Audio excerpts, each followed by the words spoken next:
Que la grâce du Seigneur soit avec vous. Bien-aimés, soyez le bienvenu dans cette troisième session d'enseignement biblique qui parle sur le royaume de Satan exposé. L'objectif de cette session, c'est de répondre aux questions que la plupart de croyants, que la plupart de chrétiens se posent par rapport à notre adversaire qui est tout simplement Lucifer. Aujourd'hui, je veux parler de l'organisation du royaume de Satan et tirer quelques implications possibles en rapport avec la foi de tout un chacun d'entre nous. Mais avant cela, je veux quand même parler ou répondre à la question qui m'a été posée d'expliquer, et celle d'expliquer la signification du nom de Belzéboul. Vous devez savoir que Belzéboul, c'est le 8e nom que la Bible donne à Lucifer. Comme on n'a pas assez de temps pour rentrer dans les détails, je vais quand même donner quelques aperçus, quelques lumières en rapport avec ces noms. Ces noms est cité dans le livre de Matthieu, chapitre 10, le verset 25. La Bible dit ceci: il suffit aux disciples d'être traités comme son maître et aux serviteurs comme son Seigneur. S'ils ont appelé le maître de la maison Belzéboul, à combien plus forte raison appelleront-ils ainsi les gens de sa maison? Celui-ci qui parle, c'est Jésus, et les pharisiens l'ont traité de Belzéboul. Et pourquoi est-ce que les pharisiens ont traité Belzéboul? On ne saura pas répondre à cette question dans cette session, mais ce que vous devez connaître et comprendre en rapport avec le nom de Belzéboul, ce nom est cité pour la première fois dans la Bible, dans le livre de 2 Rois, chapitre 1, le verset 2. Pour votre compréhension, Belzéboul, c'est la première divinité à laquelle Élie fit face lors de son ministère. Donc, Belzéboul, ce n'est pas un nom qui est simplement cité dans les évangiles, mais c'est un nom qui a été cité depuis l'Ancien Testament. L'origine de ce nom Belzéboul va nous donner plus de lumière par rapport à la nature et au caractère de Lucifer. Le nom originel de Belzéboul vient de l'acadien Baal-Zéboub. Baal-Zéboub. Baal veut dire Seigneur et Zéboub veut dire mouche. Ça, c'est la première signification. La deuxième signification de Belzéboul vient de l'acadien Zébel, qui veut dire fumier. Donc, Belzéboul a 2 significations importantes: Seigneur des mouches et Seigneur du fumier. Ici, Lucifer est comparé à une mouche. Pourquoi? Vous allez comprendre que, premièrement, les mouches, ce sont des insectes volants. Or, dans Éphésiens chapitre 6, le verset 12, on nous dit que notre ennemi se trouve dans les airs. C'est la raison pour laquelle on appelle Lucifer Belzéboul, parce que c'est un être qui trouve et qui a son trône dans les airs. Nous avons déjà expliqué où se trouve le trône de Satan. Si vous avez besoin de plus de détails, nous vous renvoyons à notre chaîne YouTube où nous avons déjà posté la session qui parle sur le trône de Satan. Deuxième de chose, le mouche préfère là où il y a le fumier ou là où il y a la saleté. Troisième de chose, les mouches ont tendance à s'accoupler sur du fumier. Ils s'accouplent là où il y a le fumier. Alors, je veux tirer quelques applications importantes qui vont nous aider dans notre parcours, mais si vous avez des questions, les questions sont les bienvenues. Première implication, c'est que toute personne qui connaît des relations sexuelles hors mariage se trouve sous l'emprise de Belzéboul, parce que Belzéboul, c'est le seigneur des mouches, et les mouches s'accouplent sur le fumier. Dans Hébreu, il est dit ceci: que le lit conjugal soit exempt de toute souillure, car Dieu punit les adultères. C'est que quand deux personnes s'accouplent en dehors du mariage, c'est que leur accouplement, Dieu les considère comme la souillure du lit conjugal. Et par conséquent, ces deux personnes sont sous l'emprise de Baal-Zéboul. Deuxième de chose, comme implication, toute personne cupide se trouve sous l'emprise de Baal-Zéboul, parce que c'est le seigneur du fumier, et la cupidité, selon la Bible, est considérée comme de l'impurité, est considérée comme la souillure. 1 Timothée chapitre 6, le verset 10. La cupidité, c'est l'excès par rapport à l'argent. C'est qu'il y a des gens qui aiment plus l'argent, qui sont prêts à tout pour avoir de l'argent. Ces personnes-là sont dirigées par Baal-Zéboul. Troisième de chose, l'esprit de Baal-Zéboul ou Belzéboul, ça dépend de votre prononciation. C'est un esprit qui est lié au manque de la parole de Dieu. La Bible dit, lorsque l'esprit impur s'en va, il va dans les lieux arides. Quand on parle du désert dans la Bible, c'est l'absence de la vie. Or, la parole de Dieu est la vie. Donc, les gens qui se retrouvent dans la situation où ils n'ont pas l'abondance de la parole de Dieu, ces personnes-là sont sous l'emprise de Baal-Zéboul. C'est pourquoi, je veux répéter encore, vous avez besoin de la délivrance si dans votre cœur il y a la sécheresse de la parole de Dieu. C'est pourquoi Paul dit que votre cœur soit abondé de la parole de Dieu. Si votre cœur est en sécheresse par rapport à la parole de Dieu, comprenez que vous êtes en danger. Et voilà les implications que je peux tirer de ces noms. Mais maintenant, parlons du royaume de Satan. Le royaume de Satan comprend deux aspects. Le royaume de Satan comprend deux aspects. Un aspect qui est spirituel et un aspect physique. L'aspect spirituel du royaume de Satan comprend 4 classes d'êtres spirituels. C'est que le royaume de Satan est composé de 4 classes des êtres spirituels. Qui sont ces êtres spirituels qui composent le royaume de Satan? Il y a les dominations, les autorités, le prince de ces mondes de ténèbres et les esprits méchants. Éphésiens chapitre 6, le verset 12. Éphésiens chapitre 6, le verset 12. L'aspect physique du royaume de Satan comprend les serviteurs de Satan. Matthieu chapitre 13, le verset 38 à 39. La Bible nous révèle qu'il y a une catégorie de personnes qui sont appelées le fils du diable. C'est que le diable a des êtres physiques qu'il possède à son effectif, qui travaillent pour son royaume. Et ces êtres physiques, la plupart se déguisent en ministres de l'évangile pour attirer vers eux beaucoup de monde dans le royaume de Satan. Donc, vous comprenez que le royaume de Satan comprend combien des aspects? 2 aspects. L'aspect spirituel qui, en lui, comprend 4 classes d'êtres spirituels. Ici, je ne parle pas de démons. Je veux tirer attention. Il y a une différence entre les démons et les anges déchus. Les démons ne sont pas des anges déchus et les anges déchus ne sont pas des démons. On va peut-être expliquer plus, on va donner plus de détails avec la suite de la session.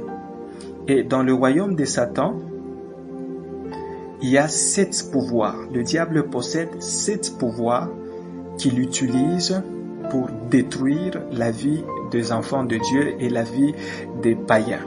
Apocalypse chapitre 12, le verset 3 nous présente Satan ou Lucifer comme un dragon ayant 7 têtes qui sont les 7 pouvoirs. Voilà le premier aspect de l'organisation du royaume de Satan. Nous allons maintenant entrer en détail pour la suite. Alors, nous venons de voir que dans le royaume de Satan, il y a au moins 4 catégories d'êtres spirituels. Je ne parle pas de démons parce que beaucoup de gens font la confusion ils pensent que le royaume de Satan est composé uniquement des démons. Non, ce n'est pas ce que la Bible enseigne, parce que les démons ne sont pas des anges déchus, les anges déchus ne sont pas des démons. Il y a 4 classes d'êtres spirituels qui composent le royaume de Satan. Vous avez les dominations, les autorités, le prince de ces mondes de ténèbres et les esprits méchants. Les 3 premières classes ou les 3 premières catégories, cela veut dire les dominations, les autorités, le prince de ténèbres, ne descendent jamais sur la terre. Ce sont des êtres spirituels qui sont uniquement dans le 2e ciel. Nous avons déjà dit que notre monde spirituel comprend 3 ciels. Il n'y a pas 7 ciels, mais 3 ciels. Et c'est au 2e ciel qu'il y a le trône de Satan. Et les 3 premières classes dirigent les esprits méchants qui sont des démons. Donc les démons, ce sont les esprits méchants, eux vivent sur la terre. Maintenant, dans le combat spirituel, les dominations et les autorités n'attaquent pas directement l'homme. Mais la catégorie la plus élevée à laquelle l'homme fait face dans le combat spirituel, ce sont le prince de ces mondes des ténèbres. Donc, l'homme, dans le combat spirituel, combat contre 2 types d'êtres spirituels du royaume satanique. Nous combattons contre les esprits méchants et les princes de ces mondes de ténèbres. Nous allons expliquer pourquoi. Alors, je vais un peu parler sur les princes de ces mondes de ténèbres. Le prince de ces mondes de ténèbres. Peut-être le terme prince ne sort pas bien parce que dans notre jargon, le terme prince est plus en rapport avec le royaume. Le mot prince est traduit de l'anglais ruler. Donc, excusez mon anglais, ce n'est pas raffiné. Ruler, c'est régler. Cela veut dire conditionner. Donc, ces êtres spirituels, diaboliques, ont pour mission de conditionner la vie de certains croyants. Alors, c'est cette 3e catégorie qu'on appelle le prince de ces mondes des ténèbres domine sur les différentes personnes que je vais énumérer. Donc là, je n'ai pas encore parlé des démons, mais je veux premièrement parler sur le prince de ces mondes de ténèbres, juste pour vous mettre un peu, pour vous donner une certaine lumière. Alors, le prince de ces mondes de ténèbres domine sur ces personnes que je veux citer. La Bible appelle ces êtres spirituels le prince des ténèbres. Le prince de ténèbres.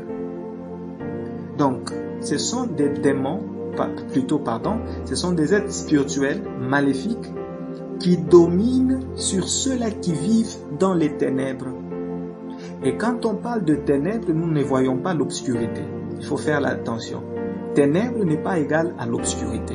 L'obscurité, c'est l'absence de lumière, mais le ténèbre, Jésus explique cela. Jean chapitre 8, le verset 12. Toute personne qui ne suit pas Jésus, qui ne marche pas avec Jésus, est dans les ténèbres. Donc, directement, quelqu'un qui n'est pas dans l'enseignement de Jésus. Quand Jésus dit suivre, mais suivre, c'est être dans son enseignement, c'est marcher dans sa parole. C'est que toute personne, quand bien même peut être chrétien ou chrétienne, se désignant à ce nom, mais ne marche pas dans l'enseignement de Jésus, il est sous l'emprise et le contrôle du prince de ce monde de ténèbres.